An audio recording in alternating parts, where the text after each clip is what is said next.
அல்லேலூயா. நம்முடைய பிதாவாகிய தேவனுக்கு முன்பாக நம்மை ராஜாக்களும் ஆசாரியரும் ஆக்கின அவருக்கு எல்லா வல்லமையும் என்னென்றைக்கும் உண்டாவதாக. கவனிங்கள், ஆண்டவர் நம்மை அழைத்திருக்கிற அழைப்பில் 2 காரியங்கள் அடங்கி இருக்கிறது. ஒன்று ஆளுகை, ராஜா. இன்னொன்று ஆசாரியத்துவம், அபிஷேகம்.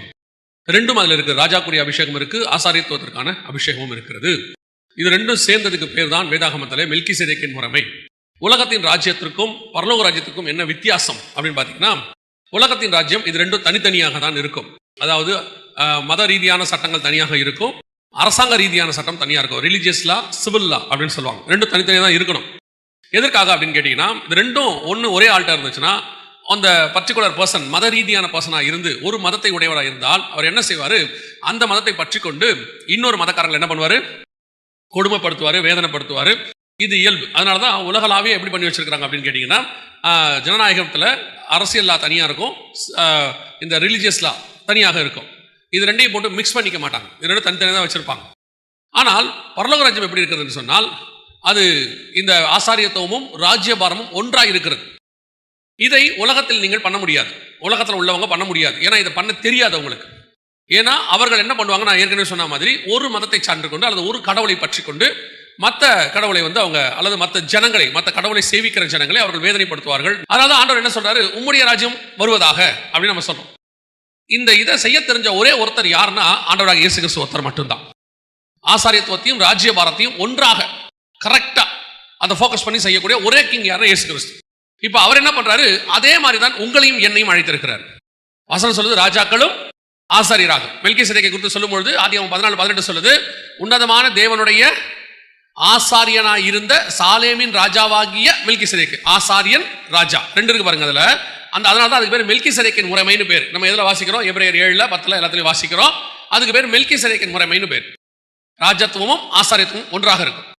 இந்த ராஜ்யத்துவம் ஆசாரியத்துவத்தில் கர்த்தர் முதல்ல ஆதாமுக்கு இதை கொடுக்கும் பொழுது 2 காரியங்களை ஆண்டவர் கொடுக்கிறார். ஆசாரியத்துவத்தையும் ராஜ்யபாரத்தையும் ஒன்றாக கொடுக்கிறார். ஆதியாகமத்தின் புத்தகம் 1:28 வாசிங்கள் பார்ப்போம். பூமியை நிரப்பி அதை கீழ்ப்படுத்தி சமுத்திரத்தின் மச்சங்களையும் ஆகாயத்து பறவைகளையும் பூமியில் நடமாடுகிற சகல ஜீவ ஜந்துக்களையும் ஆண்டு கொள்ளுங்கள் என்று சொல்லி இப்ப ஆளுகையை கர்த்தர் கொடுத்திருக்கிறார் பாருங்க. இது ஆளுகை.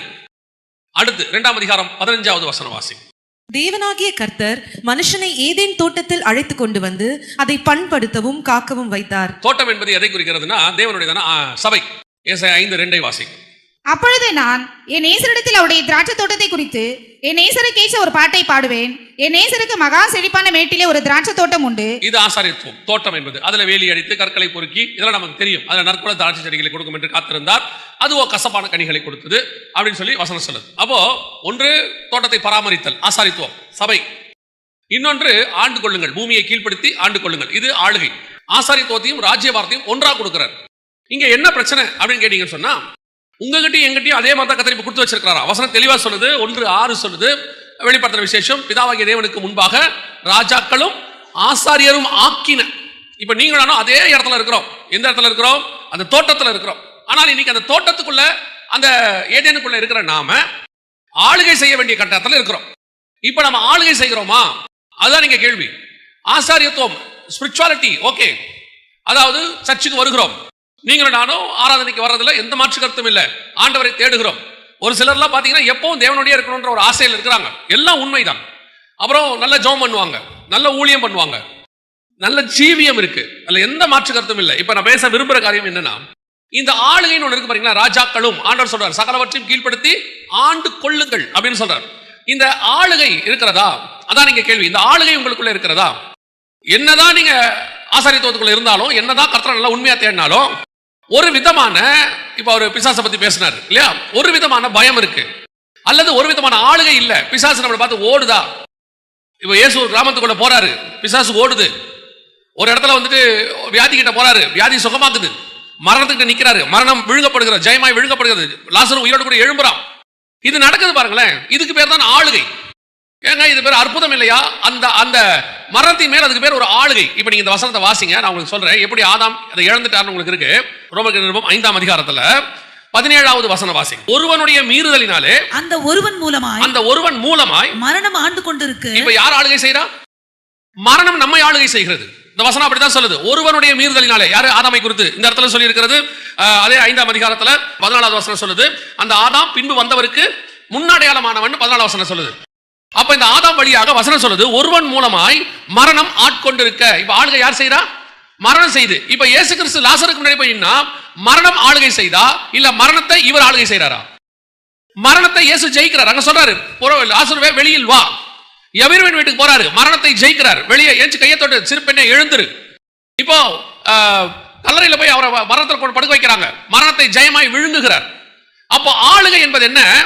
எதை கர்த்தர் உங்களுக்கு ஆளுகை செய்யும்படி கொடுத்தாரோ அதை ஆளுகை செய்வது. நான் இப்ப இயேசு கிறிஸ்து பிசாச 4ஆம் அதிகாரம் மத்தியிலே ஜெயிச்சிட்டார். அவன் ஓடிட்டான் வசனம் சொல்லுது. விலகி போனான், சில காலம் அவரை விட்டு நீங்கி போனான், விலகி போனான் இருக்கு. அந்த இடத்துல பிசாசு சொன்ன எல்லாத்தையும் ஜெயிச்சிட்டார். இயேசு என்ன சொல்றாரு? சிலுவைக்கு போறதுக்கு முன்னாடியே சொல்றாரு, திடங்கொள்ளுங்கள் நான் உலகத்தை ஜெயித்தேன் அப்படிங்கிறார். நான் ஜெயிச்சிட்டேன்னு சொல்றாரு. அப்ப எப்படி இந்த வெற்றி வந்தது? இன்னொரு மரணத்துக்கே போலியே. உங்களை என்னை எப்படி அழைச்சாரோ அந்த இடத்துக்கு இயேசு இருக்கிறார், ராஜாக்களும் ஆசாரியருமாய். இப்ப இயேசு கிறிஸ்து பிறக்கும் போது என்ன சொல்றாங்க? யூதருக்கு ராஜா.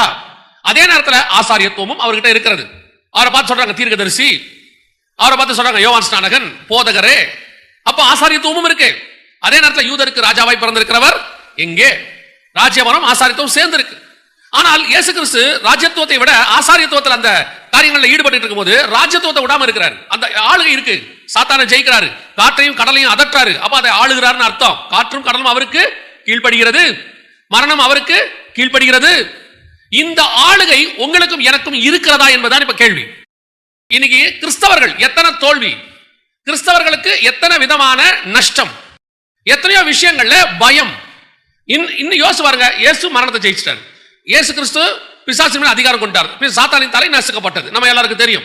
இயேசு கிறிஸ்துவின் நாமத்தினாலே வியாதிகள் சுகமாகிறது தெரியும்.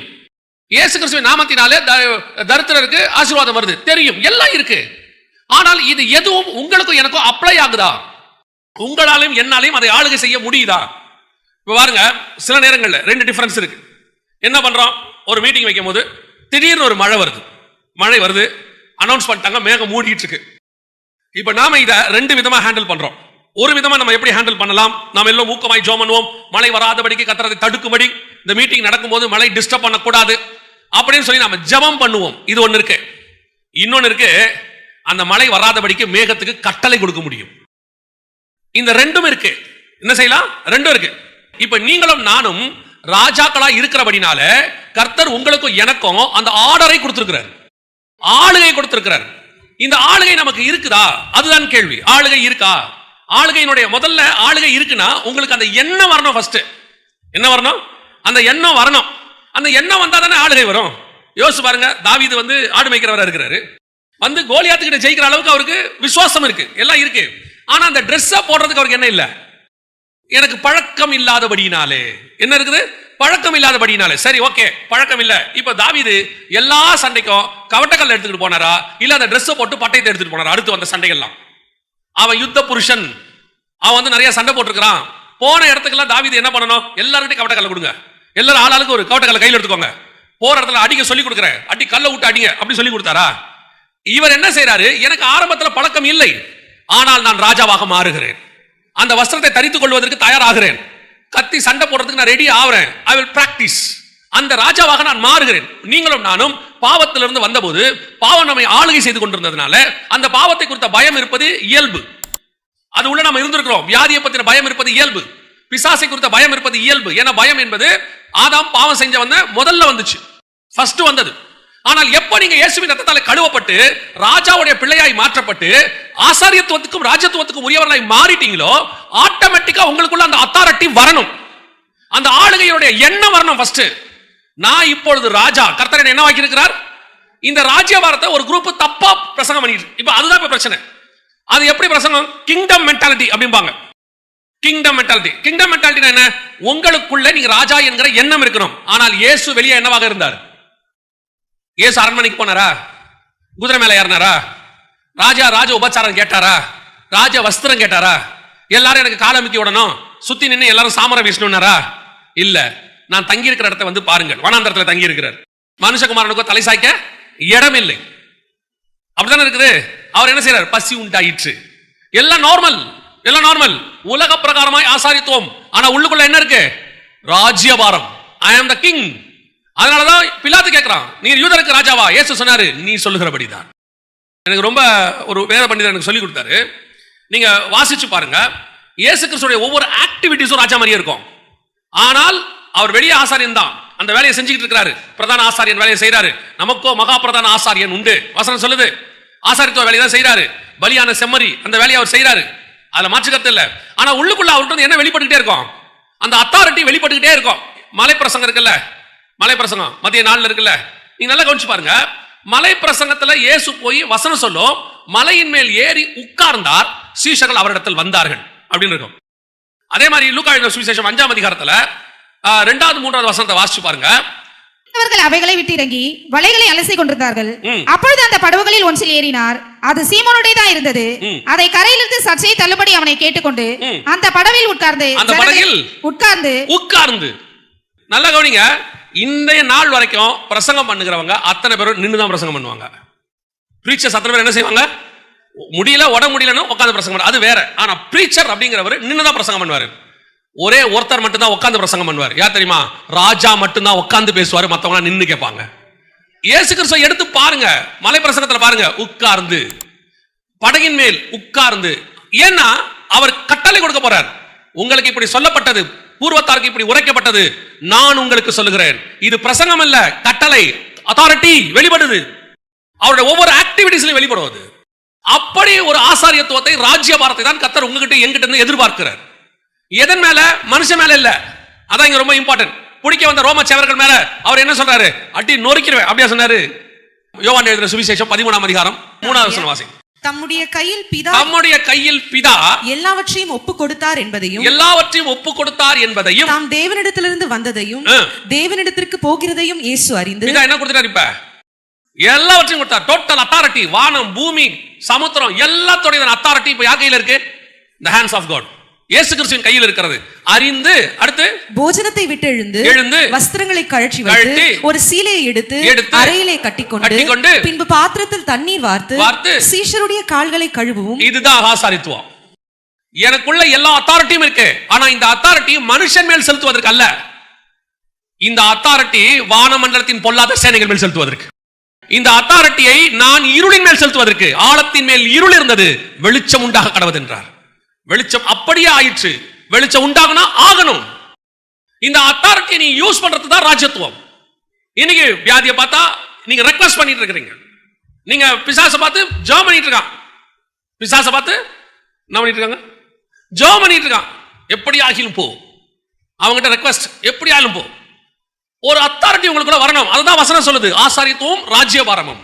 அப்ப இந்த ராஜ்யபாரம் உங்களுக்குள்ள கிரியை செய்தா, இயேசு கிறிஸ்து போய் காற்றும் கடலும் புயல் வீசின உடனே சீஷர்கள்ட்ட ஒரு 10 நிமிஷம் இருங்கப்பா, ஜெபம் பண்ணிட்டு வரேன் சொன்னாரா?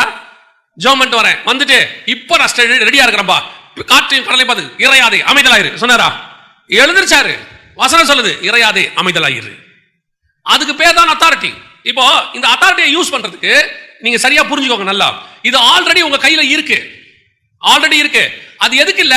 உலக பிரகாரமா பணம் சம்பாதிக்கிறதுக்கு இல்ல. சரி, இப்படி எடுத்துக்கோங்க. இப்போ இயேசுக்கு டாக்ஸ் கட்ட பணம் இல்ல, அத்தாரிட்டி இருக்கு. ரோம கவர்மெண்டோட பெரிய கிங் இவரு, கட்ட முடியாது என்று சொல் சொன்னாரா? இல்ல, எல்லா துறையும் கீழ்ப்படியும். ஓகே, சரி பேதுரு, இப்ப நீ ஒண்ணு செய்ய, வானத்துல இருந்து காசா கொட்டும் எடுத்துக்கிட்டு போ சொன்னாரா? அவர் அதை சொல்லவே இல்ல. அவர் நம்மை போல பாடுள்ள மனுஷன். நம்மை மாதிரி அவருக்கு பசி இருக்கு, தூக்கம் இருக்கு. அதை எதன் மேலேயும் தான் அத்தாரிட்டி அவர் செலுத்தல. அவர் எது மேல செலுத்துறார் தெரியுமா? தன் மாம்சத்தின் மேலே. அதை ஜீவனை கொடுக்கவும் உயிரோடு கூட எடுக்கவும் எனக்கு என்ன இருக்கு? அதிகாரம் இருக்கிறது. இன்னைக்கு நம்முடைய மாம்சத்தை பாவத்தின் மேல அத்தாரிட்டி இருக்கா? உங்களுக்கு விரோதமா உருவாக்கப்படுகிற ஆயுதங்கள் இருக்கு, அத்தாரிட்டி இருக்கா? நீங்கள் அதை செய்யக்கூடியவர்களா இருக்கிறீங்களா? அது உங்களை மேற்கொள்ளாதபடிக்கு அதை மேற்கொள்ற அந்த ஆண்டு கொள்ளுங்கள். இது ஒரு படி மேல போய் என்ன ஆயிடுது தெரியுமா? நீ பாவம் செஞ்சாலும் பரவாயில்ல, அத்தாரிட்டி அங்க இருக்கு. இல்லீங்க, பலகீனம் இருக்கு வேற. நான் துணிகரமா பாவம் செஞ்சுக்கிட்டு அத்தாரிட்டியோட இருப்பேன்னா நீங்க மோசமான ராஜாவா மாறிடுவீங்க. ராஜால எத்தனை ராஜா இருக்கிறான்? 2 ராஜா இருக்கிறாங்க. ஒன்று தாவீது மாதிரி உள்ள ராஜா இருக்கிறாங்க, இன்னொன்று சாலமோன் மாதிரி ஒரு ராஜா இருக்கிறாங்க, எசேக்கியா மாதிரி ஒரு ராஜா இருக்கிறாங்க, மனாசே மாதிரி ஒரு ராஜா இருக்கிறாங்க. நீங்க எந்த ராஜாங்கிறது, எந்த அத்தாரிட்டிங்கிறது இருக்கு? நான் பாவம் செய்வேன் துணிகரமா, எல்லாம் செஞ்சுப்பேன், ஆனா காட்ஸ் அத்தாரிட்டி என் கையில இருக்கு, நான் எல்லாத்தையும் செஞ்சுக்கிட்டே இருப்பேன். ஆண்டவர் சொல்றாரு, அத்தாரிட்டியை தப்பா நீ யூஸ் பண்ற. ஆனா யூஸ் பண்ண முடியும், ஆனா எப்படி யூஸ் பண்ற? தப்பா யூஸ் பண்ற. அப்ப இது எப்படி நான் யூஸ் பண்ணணும்? நீ உள்ள இயேசுவா மாறி இருந்தாதான் அந்த அத்தாரிட்டியை யூஸ் பண்றதான காரியத்தை உனக்கு கர்த்தர் சொல்லி கொடுப்பார். அக்கினியை இறக்க எனக்கு அதிகாரம் இருக்கு, ஆனா அழிக்கிறதுக்கு அல்ல. எனக்கு இருக்கிற அக்கினி இறங்கும் எப்ப இறங்க தெரியுமா? எழுப்புதலை உண்டாக்குவதற்கு. எனக்குள்ள உள்ள அத்தாரிட்டியை நான் எதுக்கு யூஸ் பண்றேங்கிறத இங்க விஷயமே. எனக்குள்ள ஆளுகை இருக்கு, கரெக்டா ஹேண்டில் பண்ணணும், அதுதான் ரொம்ப இம்பார்ட்டன்ட். இங்க என்ன நடந்துச்சு? அவங்ககிட்ட முழு ஆளுகை இருக்கு, ஆண்டு கொள்ளுங்கள் இருக்கு. ஆனால் ஒரு மனுஷனுடைய மீறுதலினாலே 1:28 கர்த்தர் சொல்றார், சகலவற்றையும் ஆண்டு கொள்ளுங்கள். ஆனா இப்ப என்ன ஆயிடுச்சு? மீறுதலினாலே அந்த அத்தாரிட்டி அவனை விட்டு போயிருச்சு, மரணம் ஆட்கொண்டு விட்டது. இதுதான் நம்ம கிட்ட இருக்கிற ஃபர்ஸ்ட் பாயிண்ட். நம்ம கிட்ட இருக்க பெரிய பிரச்சனை இப்ப என்ன தெரியுமா? நம்ம கிட்ட ஆண்டவர் எல்லா அதிகாரத்தையும் கொடுத்து வச்சிருக்காரு, அதுல எந்த மாற்று கருத்துமே இல்ல. ஆனால் மரணம் உங்களை ஆட்கொள்கிறதா? கர்த்தர் உங்ககிட்ட எல்லாத்தையும் கொடுத்து வச்சிருக்காரு. இப்ப புரிஞ்சுக்கோங்க, ரொம்ப சிம்பிளா சொல்றேன். எல்லாத்தையும் கொடுத்து வச்சிருக்காரு, ஆளுகை செய்யும்படி வச்சிருக்காரு. இதை நீங்கள் ரெண்டு செய்யலாம். இந்த ஆளுகையை தப்பா யூஸ் பண்ணலாம், தப்பா யூஸ் பண்ணலாம் இல்லையா? இந்த ஆளுகையை இழக்கலாம். இப்ப ஆளுகை இல்ல, மரணம் ஆட்கொண்டு விட்டது. இப்ப இயேசு என்ன சொல்றாரு? இந்த ஆளுகையை நான் திருப்பி பெற்றுட்டேன், இழந்து போனவங்களை ரட்சிக்கவும் மீட்கவுமே மனுஷகுமாரன் வந்தார், மீட் எடுத்துட்டார். திடங்கொள்ளுங்கள், நான் உலகத்தை ஜெயித்தேன், வின் பண்ணிட்டார். இப்ப வின் பண்ணதை நமக்கு டீம் கொடுத்துட்டார், ராஜாக்களும் ஆசாரியருமாய். இப்போ அதை எப்படி கரெக்டா யூஸ் பண்றது, எங்க யூஸ் பண்றது, எது மேல யூஸ் பண்றது அப்படிங்கறத முக்கியம். இப்போ ஒரு அரசாங்கம் இருக்கு, அந்த அரசாங்கம் தங்களுடைய நல்ல திட்டங்களை ஏழைகளுக்கு போட்டு ஏழைகளை பாதுகாக்கிறதா இருந்தால் அதே ஆளுகை கரெக்டா இருக்குன்னு அர்த்தம். அதே அரசாங்கம் தான் இஷ்டப்படி சர்வாதிகாரம் அரசாண்டு ஹிட்லர் மாதிரி எல்லாரையும் கொலை பண்ணுச்சுன்னா அந்த அதிகாரம் தப்பா போச்சுன்னு அர்த்தம். ரெண்டு பேருக்குமே அதிகாரம் கொடுக்கப்படுகிறது.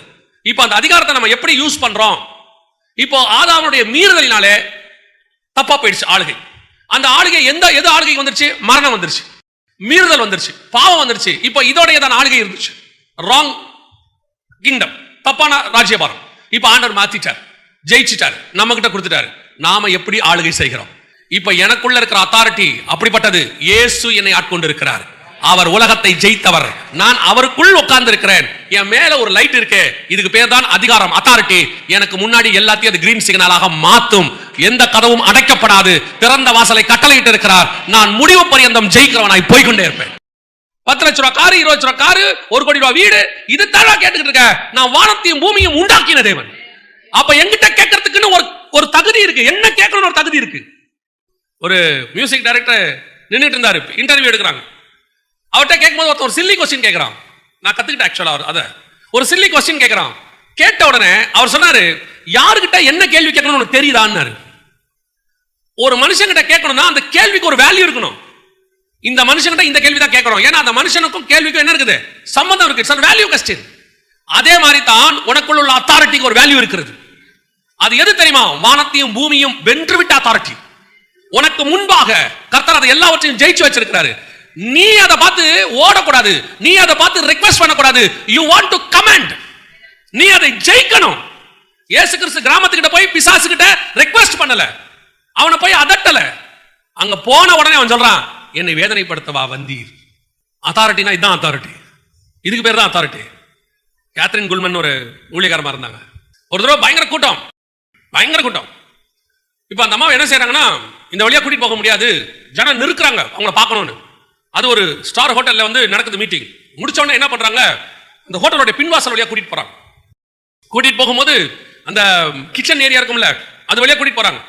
அந்த அம்மா கிச்சனுக்குள்ள நுழையிறாங்க. அந்த கிச்சனுக்குள்ள வேலை பார்த்துட்டு இருந்த அந்த பிசாசெல்லாம் பொத்து பொத்துன்னு விழுது. அந்த அம்மா துரத்தவே வரல, அந்த அம்மா ஓடிக்கிட்டு இருக்காங்க. அந்த அம்மா இங்க இருந்து தப்பிச்சு காரியெல்லாம் ஓடுறாங்க. அங்க இருந்த பிசாசெல்லாம் இந்த அம்மா தங்களை துரத்துறாங்கன்னு நினைச்சுக்கிட்டு பொத்து பொத்துன்னு விழுந்துச்சு. இது இருக்கு ஹிஸ்டரியில. அதே மாதிரி நம்ம தமிழ்நாட்டை சேர்ந்த ஒரு ஊழியக்காரர், அவர் ஒரு இடத்துக்கு ஊழியத்தை முடிச்சுட்டு ஏர்போர்ட்ல போய் நிக்கிறாரு, பிளைட் ஏற போறாரு. போகும்போது திரும்பி பார்த்து தூரத்துல இருந்தவங்களுக்கு, வழி அனுப்ப வந்தவங்களுக்கு கை காட்டுறாரு. கை இப்படி காட்டுறாரு. காட்டின உடனே அந்த ஏரியால இருந்த அவர் கூட நின்றுட்டு இருந்த அங்க இருந்தவங்க 4-5 பிசாசு விழுந்துருச்சு. என்னன்னு கேட்டா, பிசாசு இவரை விரட்டாருன்னு நினைச்சுக்கிச்சு. இதுதான் அத்தாரிட்டி. நீ விரட்டணுன்ற அவசியமே இல்ல. உனக்குள்ள இருக்கிற அதிகாரத்துக்கு நீ கரெக்டா இருந்தினா அந்த அதிகாரம் உனக்குள்ள இருந்து கிரியை செய்யும். தமிழ்நாட்டில் ஒரு ஊழியக்காரர் இருந்தாரு. அவர் வீட்டுல புறப்படுவாராம், பைக்ல, புல்லட்ல. அப்பெல்லாம் கார் இல்ல, புல்லட்ல புறப்படுவாராம். கிரவுண்ட்ல நடக்குமா மீட்டிங்.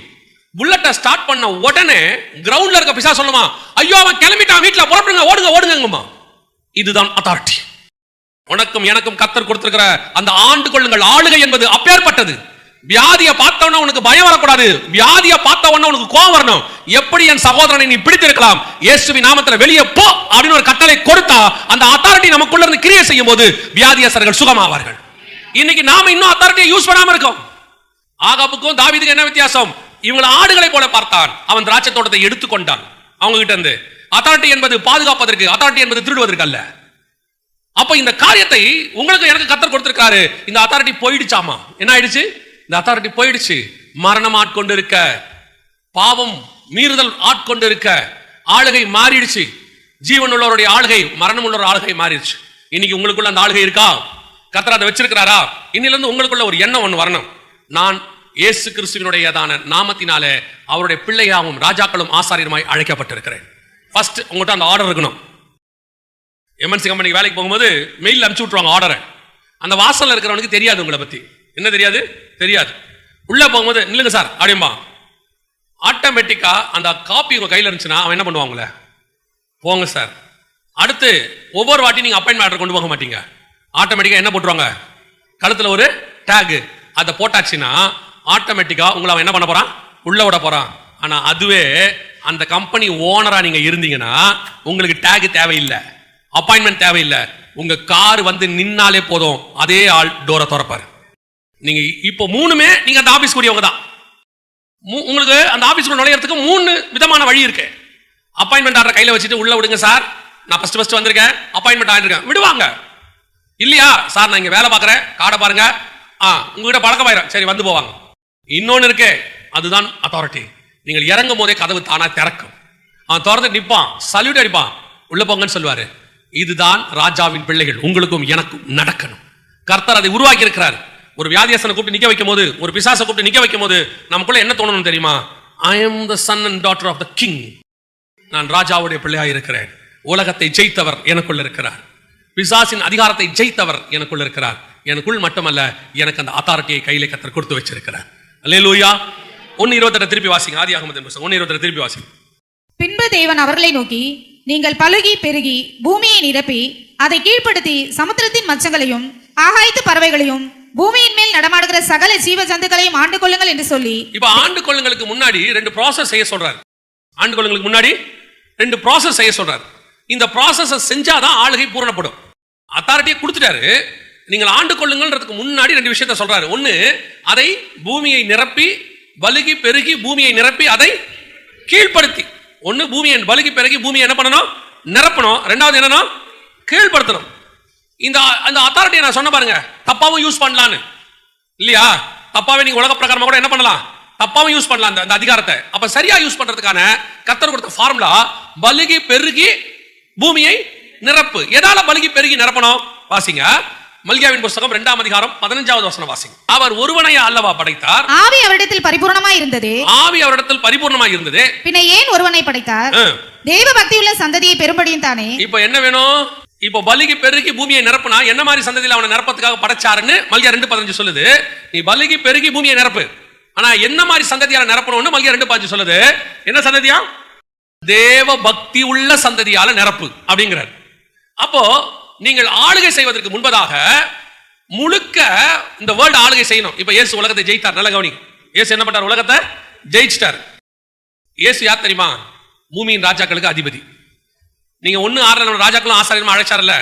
1:5 வாசிங்க. வெளிப்படுத்தல் 1:5. உண்மை உள்ள சாட்சியும் மரித்தோர்ந்து முதல் பிறந்தவரும் பூமியின் ராஜாக்களுக்கு அதிபதியுமாகி. இப்ப இயேசு அதிபதி. இனி ஜெயிக்க போறார்ல. இப்ப இயேசு யாரு? இந்த பூமியின் ராஜாக்களுக்கு அதிபதி. ட்ரம்ப்ல ஆரம்பிச்சு கடைசியா இருக்கிற தீவோடைய ஜனாதிபதி வரைக்கும் யார் தான் ராஜாவா இருக்கிறார்? அவங்களுக்கு மேல யார் தான் இருக்கிறார்? இயேசு தான் அவங்க எல்லாருக்கும் மேல ராஜாவாக இருக்கிறார். இதெல்லாம் உங்களுக்குள்ள புரியணும். சில நேரத்தில் பாத்தீங்கன்னா ஒரு கதை சொல்லுவாங்க, ட்ராக்ல கூட படிச்சிருக்கிறேன். ஒரு மனுஷன் கப்பல்ல டிராவல் பண்ணானா, டிராவல் பண்ணிட்டு போகும்போது அவங்ககிட்ட இருந்த காசுக்கு டிக்கெட் வாங்கிட்டானா. டிக்கெட்டை வாங்கிட்டா அந்த டிராவல் கப்பல்ல அப்பெல்லாம் டிராவல் 15 நாள் ஆகும். அவனுக்கு சாப்பிட்றதுக்கு சுத்தமா இல்லை. இருந்த காசெல்லாம் போட்டு என்ன பண்ணிட்டானா, வாங்கிட்டான். இப்போ முதல் நாள் பார்க்கறான், பசி, இருந்த தண்ணி எண்ணெய் குடிச்சு ஓட்டிட்டான். 2வது நாள் இன்னும் பசி, என்ன பண்ணனே தெரியல. 2வது நாள் முடிவில் சாக போற நிலைமை வந்துருச்சு. அப்ப என்ன பண்ணானா, போயிட்டு ஒரு கப்பல்ல ஒரு ஓரமா ஒரு இடத்துல போய் கையில தலைக்கு கையை வச்சு படுத்துட்டானா. அப்ப அந்த வழியா அந்த கப்பலை வேலை செய்யற ஒரு மாலுமி வந்தாராம். இங்க படுத்துருக்க, என்ன விஷயம் அப்படின்னாராம். இல்லைங்க, டிக்கெட்டெல்லாம் வாங்கிட்டேன், சாப்பிட வழி இல்லைங்க, எனக்கு ஏதாவது சாப்பிட கிடைக்குமா? 15 நாள் நான் உயிரோட இருக்க மாட்டேன், செத்துருவேன் அப்படின்னா. அவன் சொன்னா, உன் டிக்கெட்டை திருப்பிடா அப்படின்னா. டிக்கெட்டை திருப்பினா டிக்கெட்ல போட்டுருந்துச்சான், இந்த டிக்கெட்டுக்கு என்ன உண்டு? சாப்பாடு உண்டு. போய் சேர்ற வரைக்கும் என்ன உண்டு? சாப்பாடு உண்டு. இப்போ அந்த சாப்பாடு அதிகாரம் கையில கொடுத்தாச்சு. டிக்கெட்டை போய் காட்டினா என்ன கொடுப்பாங்க? சாப்பாடு கொடுப்பாங்க. போய் சாப்பிடாதது யாருடைய தப்பு? யாருடைய தப்பு? அவன் தப்பு. அதே மாதிரிதான் இயேசு உலகத்தின் ராஜா, அத்தாரிட்டி இருக்கு. நீங்களும் நானும் ராஜாக்களும் ஆசாரியருமாய் அழைக்கப்பட்டிருக்கோம், அத்தாரிட்டி இருக்கு. இத முதல்ல தெரிஞ்சுக்காதது யார் தப்பு? அதை எப்படி கர்த்தர்ட்ட போய் நம்ம எதுவும் செய்ய முடியும்? You must know. உங்களுக்கு அது தெரிஞ்சிருக்கணும் ஃபர்ஸ்ட். இப்போ எங்க அப்பா ராஜா, ஏற்றுக்கொண்டவர் எத்தனை பேரும் அத்தனை பேரும் பிள்ளைகளாக முடிக்க அதிகாரம் கொடுத்தார். என்னையுமே ஏதோ சாதாரணமா கூப்பிடல, ராஜாக்களும் ஆசாரியருமாய் கூப்பிட்டு இருக்கிறேன். சோ நாங்கள் ராஜ குடும்பம், ஃபேமிலி, கிங்ஸ் ஃபேமிலி. இந்த கிங்ஸ் ஃபேமிலியில வசனம் சொல்லுது, இயேசு கிறிஸ்துவோ இந்த கீழ்ப்படுத்துவதற்கு, ஆளுகை செய்வதற்கு பலுகி பெருகி பூமியை நிரப்புங்கள். இப்ப எப்படி நிரப்பணும்? தேவ பக்தி உள்ள சந்ததியை நிரப்பணும். இப்ப இயேசு ராஜா ஆயிட்டார். ராஜாவான பிறகு இவர் என்ன பண்றாரு? ஆதாம தேவ பக்தி உள்ள சந்ததியை பெற்று அப்படியே டோட்டல் பூமி முழுக்க பரவணும். இவர் குரூப் இப்ப ஒரு தோட்டத்துக்குள்ள இருக்கிறார், ஏதேனுக்குள்ள குழந்தையா பெத்துக்கிட்டு இருக்காருன்னு வச்சுக்கோங்க. அந்தந்த குழந்தைகளா பிறகுது. ஆனா எல்லாமே என்ன பிறகுது? தேவ பக்தி உள்ள சந்ததி. ஆட்டோமேட்டிக்கா தோட்டம் ஃபுல்லான என்ன ஆகும்? ஏதேன் தோட்டம் ஃபுல்லா ஆயிடுச்சு. அடுத்து என்ன ஆகும்? இவங்க எல்லாம் என்ன போவாங்க? தோட்டத்தை விட்டு வெளியே போவாங்க, அப்படியே பரம்புவாங்க. ஆனா பரம்பரை சந்ததி என்ன சந்ததி? தேவ பக்தி உள்ள சந்ததி. இப்ப இந்த தேவ பக்தி உள்ள சந்ததி என்ன பண்ணும்? தோட்டத்துக்கு வெளியே எல்லாமே காட்டு மிருகம், தோட்டத்துக்கு வெளியே காடு. இப்ப அதுக்கு நடுவில் தோட்டத்தை உண்டாக்கி இருக்கிறாரு. வெளியே போய் காட்ட நாடா மாத்தோம். இப்ப அப்படிதான் நம்ம செஞ்சிருக்கோம். மக்கள் தொகை பெருக பெருக பெருக நம்ம என்ன பண்றோம்? காட்ட நாடா சிட்டியா மாத்திட்டு இருக்கோம். ஆனா மாத்திரமே தேவ பக்தி உள்ள சந்ததி இல்ல. சோ இப்போ இந்த சந்ததி பூமி முழுக்க எப்படி பரம்புதுன்னா, ஒரு காயினை போல பொல்லாங்கு உள்ள சந்ததி பரம்பி பரம்பி டோட்டல் பூமியை கண்ட்ரோல் பண்ணுது. இப்ப இயேசு மூலமா அடுத்து என்ன பண்றாரு? முதலாம் ஆதாம் இதை தப்ப செஞ்சிட்டாரு. இயேசு மூலமா இப்ப இயேசு என்ன பண்றாரு? ராஜா அவன மாதிரியே ஆதாம் மாதிரியே ஆண்டு கொள்ளுங்கள். இவர் சொல்றாரு, தினம் கொள்ளுங்கள் நான் உலகத்தை. அவனை பலுகி பெருகி தேவ பக்தி உள்ள சந்ததியை நிரப்புங்க. இப்ப இயேசு பார்த்து, இயேசு நம்மளை பார்த்து சொல்றாரு, நீங்கள் போய் சகல ஜனங்களையும் சீஷராக்கி. எப்படி? யார் சீஷர்? எல்லாவற்றையும் விட்டு சிலுவை எடுத்துக்கொண்டு அவரை பின்பற்றி வருகிறவன். இப்ப சீஷர்கள் பெருக பெருக பெருக பெருக என்ன ஆகும்? டோட்டல் பூமியும் இயேசுவின் ராஜ்யம் பரம்பி வரும், அப்படியே வரும். இப்போ பூமி முழுக்க கீழ்ப்படுத்தப்படும். காட்டு மிருகம் நாட்டு மிருகமாய் மாறும். ஆமாதானே? யோசிச்சு பாருங்க. இப்ப நீங்க இங்க இருந்து நாய்க்குட்டியை பழகி நாய்க்குட்டியை உங்களுக்கு ஏத்த மாதிரி மாத்திட்டீங்க. கரெக்ட் தானே? பூனைக்குட்டி உங்களுக்கு ஏத்த மாதிரி, கோழி உங்களுக்கு ஏத்த மாதிரி மாறிடுச்சு. இப்ப நீங்க பலுகி பெருகி போகும்போது யானையை என்ன பண்ணுவீங்க? அடுத்து சுபாவத்தை மாத்துவீங்க, உங்களுக்கு ஏத்த மாதிரி யானையை பழக்க வைப்பீங்க. அதுக்கப்புறம் எல்லாமே என்ன ஆகும்? சிங்கம் ஆட்டுக்குட்டியோடு கூட மேயும், புலி ஓனாய் ஆடோடு கூட படுத்துக்கொள்ளும், கரடியும் மனுஷனும் ஒன்னா இருப்பாங்க. ஆயிடவ சரசாட்சி. பூமி முழுக்க தேவனுடைய சந்ததியாய் மாறும். காட்டு மிருகமும் நாட்டு மிருகமும் ஒன்றாய் மாற்றப்பட்டிருக்கும். இதுதான் பூமியை கீழ்ப்படுத்தி ஆண்டு கொள்ளுங்கள்.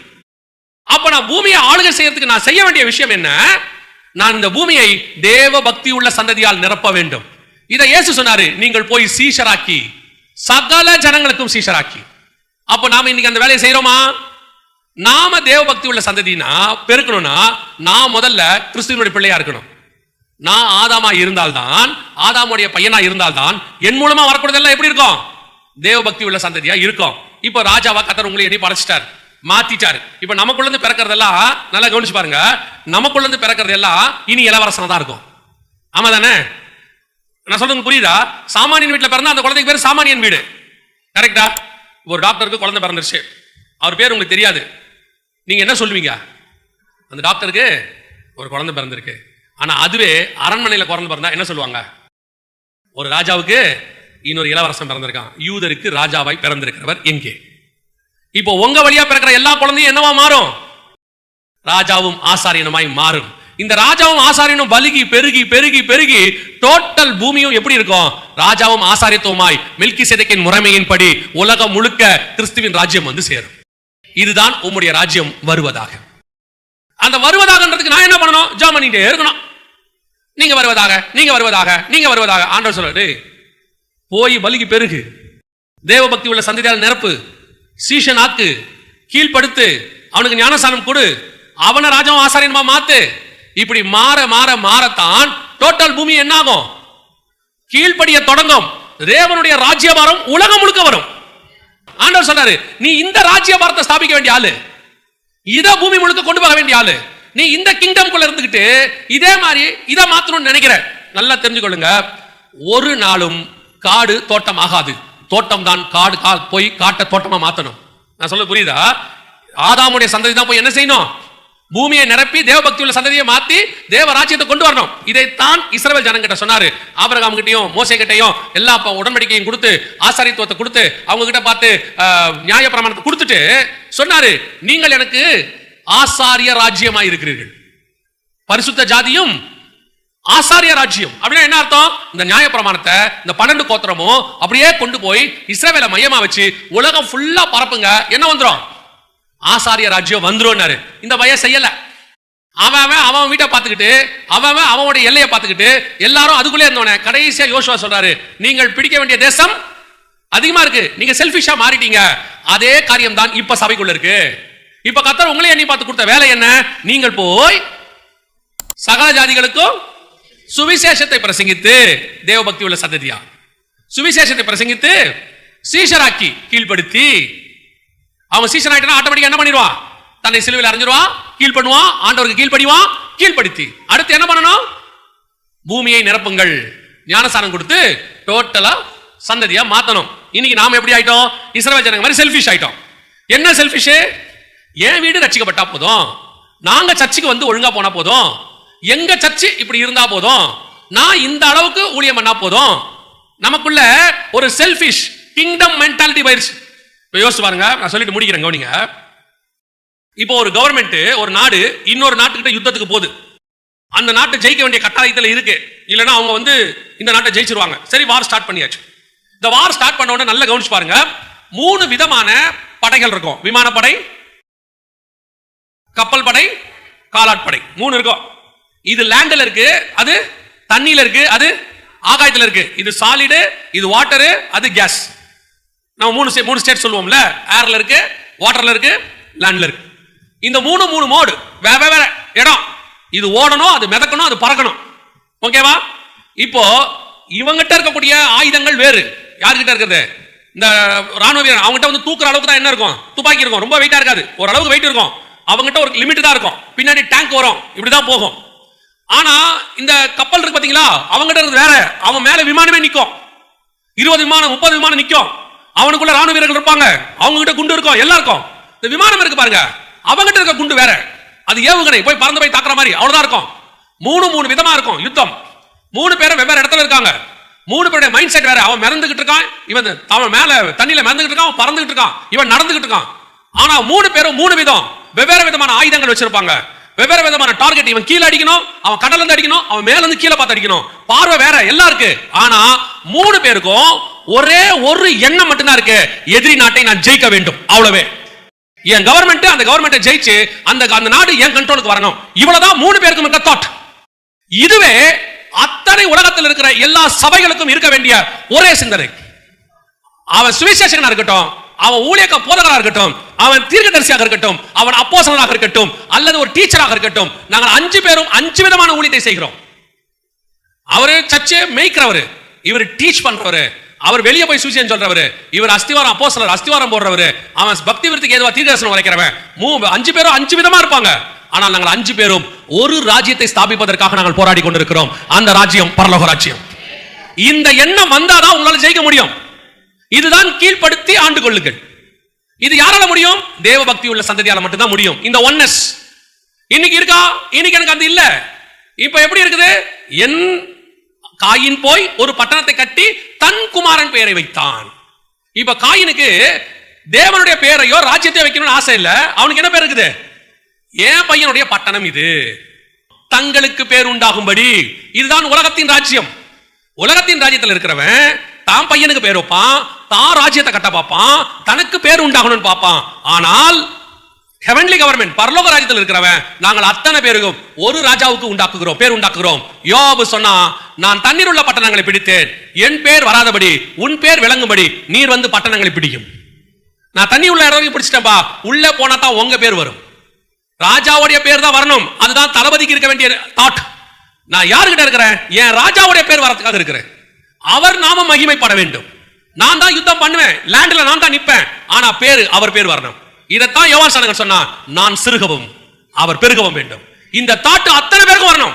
விசுவாசிக்கு வரணும், ஊழியக்காரனுக்கு வரணும், எல்லா வகையான ஊழியக்காரர்களுக்கு வரணும். உலகத்தில் இருக்கிற அத்தனை சபையும் இந்த ஒரு தாட்டில் இருந்து வேலை செய்யுமானால் அவருடைய ராஜ்யம் பூமியில் வரும்.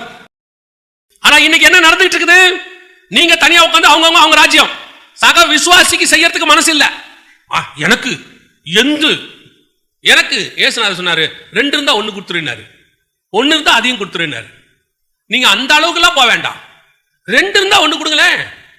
இன்னைக்கு ஏன் ராஜ்யம், என் பையன் பேர் வரணும், நான் பட்டணம் கட்டணும், எனக்கு பேர் உண்டாக்கும்படி கோபுரம் கட்டணும், எனக்கு பேர் உண்டாக்கும்படி பட்டணம் கட்டணும். நீங்கள் அத்தனை பேருமே கிறிஸ்துவின் ராஜ்யத்துக்குள் வரவே முடியாது. ஏன்னா உங்க மைண்ட் செட்டே மாறி ஆகணும். என்ன மைண்ட் செட்டுக்குள்ள வரணும்? அவர் ராஜா, நான் ராஜாவின் பிள்ளை, நாங்கள் இந்த உலகத்தை ஜெயித்து அவர்கிட்ட ஒப்படைக்க வந்திருக்கிறோம், உம்முடைய ராஜ்யம் வருவதாக. ஒரு நாள் என் தேவன் வந்து இந்த பூமியை 1000 வருடம் அரசு ஆளுவார். அவருடைய ராஜ்யம் பூமிக்கு வரும். நான் தண்ணீர் உள்ள பட்டணங்களை பிடிப்பேன், ஆனால் அவர் வந்து அவர் பேர் உண்டாகும்படிக்கு. என் பேர் இல்லாமல் போகலாம், மறைந்து போகலாம், காணாமலே போகலாம். எனக்கு ஒரு நம்பிக்கை உண்டு, என் பெயர் ஜீவ புஸ்தகத்தில் எழுதப்பட்டிருக்கிறது. நான் சிறுகவும் அவர் பெருகவும் வேண்டும். அப்ப நீங்க நானும் எந்த ராஜ்யத்துக்கு வேலை செய்யறோம்? முதல்ல ராஜ்யங்கிறது தெரியணும், அடுத்து அதுல நான் ராஜாவா இருக்கேன் தெரியணும், அதுக்கப்புறம் எங்க அப்பா தான் ராஜான்னு தெரியணும், அதுக்கு மேல எங்க எல்லாருக்கும் ஒரு அதிகாரம் இருக்குன்னு உனக்கு தெரியணும், அந்த அதிகாரத்தை எப்படி யூஸ் பண்ணணும்னு தெரியணும், அந்த வழிமுறை தெரியணும், இந்த ராஜ்யத்தை நாங்க ஸ்தாபிக்கிறதுக்கு என்ன பண்ணணும்னு தெரியணும். இத்தனையும் சேர்ந்து வரும்பொழுது ஆண்டவர் சொல்வார், சகலவற்றை கீழ்ப்படுத்தி ஆண்டு கொள்ளுங்கள். அப்போ ஒரு ஆளுகைக்கு பின்னாடி இவ்வளவு இருக்கு. நான் செய்கிறேனா? நான் அந்த ஆளுகைக்கு உரியவனா இருக்கிறேனா? என்னால இன்னும் இந்த மைண்ட் செட் வந்தாதான் நீ ஹெவன்லி கிங்டமுக்கு மாறுவே. இப்போ சொல்றேன், வழியில சில காரியங்கள் வரும், நடுவே என்ன ஸ்டக் அப் பண்ண பாக்குது, நிக்க வைக்க பாக்குது. பொருளாசை, பணத்தாசை, கண்கள் இச்சை, ஜீவனத்தின் பெருமை, மாம்சத்தின் இச்சை, இவையெல்லாம் என்னை ஓட விடாம தடுக்க ட்ரை பண்ணுது. நான் ராஜாங்கிறத மறக்க வைக்குது, என்ன வேற என்னமோ சிந்திக்க வைக்குது, இதுக்கு பின்னாடி ஓட வைக்குது. ஆனா அந்த ஆண்டவர் சொல்றாரு, டேய், உன் மேல வச்ச அபிஷேகம் பெருசு, உன்னை அழைத்த அழைப்பு பெருசு, உனக்கு வச்சிருக்கிறதான டெஸ்டினேஷன் பெருசு. நீ யார் தெரியுமா? நீ இந்த பூமியில நின்னு ஃப்ரைட் ரைஸ் சாப்பிடுறவன் அல்ல, பரலோக ராஜ்யத்தில் என்னோடு கூட விருந்து பண்ண வேண்டியவன். அந்த ஓட்டத்துல ஓடிட்டே என்றார் ஆண்டவர். நடுவுல ஸ்பீட் பிரேக்கர் வருமா, கொஞ்சம் ஸ்லோ ஆகுறியா, கவலைப்படாத, ஏறி இறங்கு, அடுத்து வேற எடு, ஓடு. நடுவுல ஸ்பீட் பிரேக்கர் வரும், ஒரு நாள் வரும் உனக்கு ஸ்பீட் பிரேக்கரே இல்லாத திறந்த வாசல் ஹைவேஸை கர்த்தர் உண்டாக்கி வைத்து அன்லிமிட்டட் ஸ்பீட்ல ஓடும் பாரு, ஓடிட்டே இரு, டெஸ்டினேஷன் வரைக்கும் ஓடு, கர்த்தர் உண்டாக்குவார். சில ஸ்பீட் பிரேக்கரை நீ நின்னுற, போதும் நினைக்கிற, டிராவல் போதும் நீ ஃபீல் பண்ற, இந்த டிராவல் போதும், நான் நின்னுக்கிறேன். ஆண்டவர் சொல்றாரு, இந்த டிராவல் போதும்னு சொல்றதுக்காடா உன்னை இவ்வளவு ரெடி பண்ணி கொண்டு வந்தேன், நான் இவ்வளவு உருவாக்கி கொண்டு வந்தேன், தாயின் கருவில் இருந்து உன்னை காப்பாத்தி கொண்டாந்தேன். அப்படியே கொஞ்சம் கொஞ்சமா ஒவ்வொரு நாளும் 24/7 உன்னை உருவாக்கி உருவாக்கி உருவாக்கி உருவாக்கி உன்னை கொண்டு வந்து இந்த அத்தாரிட்டி உள்ள காருக்குள்ள உட்கார வச்சு ரெட் லைட்டை மேல போட்டு விட்டு உனக்கு மேல எல்லாத்தையும் திறந்துருக்கேன். எதுக்கு? சில நேரத்தில் யாராவது குறுக்குல வருவாங்க, உன்னை இழுக்க பாப்பாங்க, உன் டோரை திறந்து வாங்க பேசிட்டு இருக்கலாம் கூப்பிடுவாங்க. நீ சொல்லு, நான் வேற பிரயாணத்தில் இருக்கிறேன், உனக்கும் எனக்கும் செட் ஆகாது, ஓடிட்டே இரு. உன் பிரயாணத்தில் சேர்ந்து ஓட வேண்டியவங்களை டோரை திறந்து உன் கூட உட்கார வைக்க கர்த்தர் வல்லமை உள்ளவராக இருக்கிறார். ஒரே தரிசனத்தில் ஓடுறவங்களை கர்த்தர் கொடுப்பார். நான் சொல்லுவேன், கர்த்தர் கொடுப்பார். சில நேரங்களில் நாம என்ன நினைக்கிறோம், இந்த கண்ணாடி வழியா பார்க்கும்போது அது ரொம்ப அழகா இருக்கு, இது கொஞ்சம் சூப்பரா இருக்கு, இது இருந்தா நல்லா இருக்குமே, இது சாப்பிட்டா சூப்பரா இருக்குமே, இது என் கூட வந்தா நல்லா இருக்குமே. ஆண்டவர் சொல்றாரு, இந்த பிரயாணத்தை ஏற்பாடு பண்ணும் போதே உன் டிக்கெட் நான் பின்னாடி எழுதிட்டேன், நீ என்ன சாப்பிடணும், உனக்கு என்ன பரிமாறணும், 15 நாளைக்கு தேவையான மொத்த சாப்பாடும் இந்த ஒரு டிக்கெட் கொடுக்கும். உன் மேல் உள்ள அத்தாரிட்டி பரலோகத்துக்கு போகிற வரைக்கும் இந்த பூமியில் என்ன தேவையோ அதை உனக்கு தரும். நீ செய்ய வேண்டிய ஒண்ணே ஒன்று, இந்த அத்தாரிட்டியை புரிஞ்சுக்கிட்டு ஓடு, ஓடிட்டே இரு. ஆண்டவர் கொடுத்த தரிசனத்தை நிறுத்திடாது. எத்தனை தடை வந்தாலும் ஓடு, யார் நிறுத்த பார்த்தாலும் ஓடு, எவன் உன்னை தூக்கி சிலுவையில் அரைஞ்சாலும் ஓடு, எவன் உன்னை திட்டாலும் ஓடு, உன் ஊழியத்தை எவன் கிரிட்டிசைஸ் பண்ணாலும் ஓடு. அவன் அத்தனை பேர் உன்னை நிக்க வைக்கிறவன் ஒரே ஒருத்தர் தான். தகப்பன் தன் தோளிலே சுமக்கிறது போல உன்னை சுமந்து கொண்டு ஓடுகிறவர். அந்த தோலை விட்டு மட்டும் கீழே இறங்கிடாது. அதான் உண்மை. உன்னை சுத்தி அத்தனையும் ராங்கா இருக்கும், அத்தனையும் போராட்டமா இருக்கும். உன்னை ஓட விடாம தடுக்கிறதுக்கு பிசாசு எல்லாரும் யூஸ் பண்ணுவான். அது உன் கூட பிறந்தவனா இருப்பான், உன் கூட வந்தவனா இருப்பாங்க, ஏன் உன்னை பெத்த தாய் தகப்பனா கூட இருப்பாங்க. தட்டி விட்டுட்டு ஓடிட்டே இரு. ஏன்னா நான் வந்ததே பரலோகத்துக்காக தான், கீழே வந்திருக்கிறேன். அந்த அத்தாரிட்டி உனக்குள் வராமல் நீ ஜெயிக்கவே முடியாது. கர்த்தர் உன்னை ராஜாவும் ஆசாரியருமாய் அழைத்திருக்கிறார். உன் ஓட்டம் ஜெயத்துடன் ஓடணும், அந்த நாடு சுதந்தரிக்கணும். நாம ஒரு பெரிய டார்கெட்டோட பூமிக்குள்ள வந்திருக்கிறோம். கர்த்தர் நம்மை அழைத்து கொண்டு வந்திருக்கிறார். அல்லேலூயா. நாம் ஜெபிக்க போகிறோம். ஏந்திரிக்கலாமா நம்ம தேவ சமூகத்துல ஆண்டவரை நோக்கி? கர்த்தர் உன்னோடு கூட பேசிக் கொண்டிருக்கிறார். உனக்குள்ள இருக்கிற இன்னொரு கதவை கர்த்தர் திறக்கிறார். இதுவரைக்கும் உனக்கு போகாத தரிசனத்தின் பாதையை கர்த்தர் திறக்கிறார். நீ என்னன்னு யோசிச்சுக்கிட்டே இருந்த பாதையை கர்த்தர் கதவை உனக்கு திறக்கிறார். இனி நீ ஓட வேண்டிய கதவு இதுதான். நிக்காத, எதை பத்தி யோசிக்காத. இந்த பூமியில நீ நினைக்கிற எல்லாமே ஒண்ணு இல்ல, மாயை. 10 நிமிஷம் சந்தோஷம், அரை மணி நேரம் சந்தோஷம், ஒரு ராத்திரி சந்தோஷம், சில நாட்கள் சந்தோஷம். ஆனா இது எதுவுமே நித்திய சந்தோஷத்துக்கு வராது. ஒப்பு கொடுங்க பார்ப்போம் தேவ சமூகத்துல. நீங்கள் ராஜாவின் பிள்ளைகளாக இருக்கிறீர்கள். நீ இந்த உலகத்தை ஆளுவதற்காக அழைக்கப்பட்டவன் அல்ல. அவர் வரும்போது அது நடக்கும். 1000 பரிசுத்தவான்களோட தேவன் பூமியை நியாயத்திற்கு வரும்போது அவர் ஆளுகை செய்வார். அப்ப அது நடக்கும். இப்போ நீ உலகத்தை ஜெயிச்சு பரலோகத்துக்கு போறதுக்காக அழைக்கப்பட்டவன். உனக்கு கொடுக்கப்பட்ட அத்தாரிட்டி அதற்குரியது. சும்மா போய் சீப்பானது ஆண்டவர்கிட்ட கேட்டுக்கிட்டு இருக்காத. வீடு கொடுங்க ஆண்டவரே, பையனுக்கு கல்யாணம் பண்ணி வைங்க ஆண்டவரே, பொண்ணுக்கு ஒரு மாப்பிள்ளை கொடுங்க ஆண்டவரே, நல்ல வேலை கொடுங்க ஆண்டவரே, பொண்ணுக்கு ஒரு பையனை கொடுங்க, பேரப்பிள்ளையை கொடுங்க, கண்ணால பார்க்கணும் ஆண்டவரே, ஒரு ஸ்கொயர் ஃபீட்ல வீடு கொடுங்க ஆண்டவரே, கார் கொடுங்க ஆண்டவரே, லேண்ட் கொடுங்க ஆண்டவரே. சீப்பா கேட்காத. நீயும் நானும் ராஜாவின் பிள்ளைகள். நீ நானும் கேட்க வேண்டியதெல்லாம் நிறைய இருக்கு. வேற இவைகளை வெல்ல இதிலும் மேலானவைகள். We are more than the conquerors. வசனம் அப்படித்தான் சொல்லுது. We are more than the conquerors. அப்படின்னு என்ன அர்த்தம் தெரியுமா? எல்லா இடங்களிலும் எங்களை வெற்றி சிறக்க பண்ணுகிறவர். எல்லா இடங்களிலும் எங்களை வெற்றி சிறக்க பண்ணுகிறவர். ஒருவேளை நீ ஒரு சில இடத்துல விழுந்திருப்ப. அது கண்களின் இச்சையோ, ஜீவனத்தின் பெருமையோ, மாம்சத்தின் இச்சையோ, கோவமோ, மூர்க்கமோ, அசுத்த வார்த்தை பேசிட்டியோ, ஏதோ ஒன்று எங்கேயோ விழுந்துட்டு இருப்ப. கர்த்தர் சொல்றாரு, அது ஒரு ரவுண்ட் விழுந்துட்டு அடுத்த ரவுண்ட் எழுந்துரு. இந்த ரவுண்ட் நாம ஜெயிக்கிறோம், கடைசி வரைக்கும் ஜெயிக்கிறோம். நீ கீழே விழுறது பிரச்சனையே இல்ல. விழாதவன் இயேசுவை தவிர விழாதவன் ஒருத்தன் கூட இல்ல. நீ அறியாமல் தெரியாமல் செய்த காலங்கள் இருக்கும், புரியாமல் செய்த காலங்கள் இருக்கும், துணிகரமான பாவங்கள் கூட இருக்கும். ஆண்டவர் சொல்றாரு, விழுந்தியா பரவாயில்ல, திருப்பி எழுந்துரு, ஏஞ்சி நில்லு, ஜெயிப்பேன்னு சொல்லு. இன்னும் ஒரு விஷயம் எனக்கு ஒத்து போ, பலன் தாரும் ஆண்டவரேன்னு கேளு. நீ செய்த காரியங்களை விட 2 மடங்கு கர்த்தர் செய்ய வைக்க வல்லமை உள்ளவர். இப்ப நீங்களும் நானும் அதை தான் கேட்க போறோம். ஒப்பு கொடுப்போமா தேவ சமூகத்துல? நாம் ஜெயிச்சுட்டு பரலோகத்துக்குள்ள நுழைய வேண்டியவங்க. இந்த உலகத்துல சின்ன சின்ன விஷயத்துக்கெல்லாம் ஒண்ணு வாழ்க்கை இழந்துராது, உன் தரிசனத்தை இழந்துராது, உனக்கு வச்ச அழைப்பை இழந்துராதீங்க. நீங்கள் நான் யார் தெரியுமா? மோர் தென் த கான்கரர்ஸ். ஒப்பு கொடுப்போமா தேவ சமூகத்துல? கரங்களை உயர்த்தி ஆண்டவரை பார்த்து, ஆண்டவரே, எந்த ஓட்டம் ஜெயத்துடன் முடியும், அந்த நாடு சுதந்திரிப்பேன். வீணை நாதம் துணித்திடும் நேரும் எனக்கு வரவேற்பு அளிக்கப்படும். என்னை பேர் சொல்லி இயேசு கூப்பிடுவார், எனக்கு ஆனந்தம் பொங்கிடுமே. அவர் பாதம் வீழ்ந்து பணிந்தே ஆனந்த கண்ணீர் வடித்தேன். எந்த ஓட்டம் ஜெயத்துடன் முடியும், அந்த நாடு சுதந்திரிப்பேன். இந்த நம்பிக்கை, இந்த உத்தரவாதம், இதுதான் நம்ம டெஸ்டினேஷன். ஒப்பு கொடுப்போமா தேவ சமூகத்தில்? கரங்களை ஆண்டவருக்கு நேராக உயர்த்தி, thank you Jesus, thank you Jesus. We want to finish like this, Lord. We want to complete our ministry like this, Lord. Nothing more than that. We are more than the conquerors. சர்வ வல்லமையுள்ள எங்கள் ஆண்டவரே, இந்த நாளுக்காக உமக்கு நன்றி, இந்த வார்த்தைக்காக உமக்கு ஸ்தோத்திரம். இந்த ஓட்டம் ஜெயத்துடன் முடியும் ஆண்டவரே. இயேசுவின் நாமத்தில் முழு நிச்சயமாய் நாங்கள் நம்புகிறோம், எங்கள் ஓட்டம் ஜெயத்துடன் முடியும் ஆண்டவரே. அந்த நாடை நாங்கள் சுதந்திரிப்போம், எங்கள் தகப்பனுடைய பாதத்தில் வீழ்ந்து பணிவோம், ஆனந்த கண்ணீர் வடிப்போம் ஆண்டவரே. நீர் தான் எங்கள் கண்ணீரை துடைக்கிறவர். மோடு கூட சிங்காசனத்தில் அங்கே உட்கார வைத்துக் கொள்வீர் ஆண்டவரே. மோடு கூட பாடு சகித்தோமானால் மோடு ஆளுகையும் நாங்கள் செய்வோம். இந்த வார்த்தை எங்க ஒவ்வொரு ஜனங்களுக்குள்ளேயும் போகட்டும் ஆண்டவரே, தரிசனமா மாறட்டும். ஒவ்வொரு நாளும் எங்க ரத்தத்துக்குள்ள இந்த வார்த்தைகள் கலந்திருக்கட்டும். நீர் வரும் வரை இந்த வார்த்தைகள் எங்களுக்குள்ளே ஊடுருவிக்கிட்டே இருக்கட்டும் ஆண்டவரே. நீர் மாத்திரம் மகிமைப்படுங்க. எங்கள் ஆண்டவர் இயேசு கிறிஸ்துவின் நாமத்தில் பிதாவே.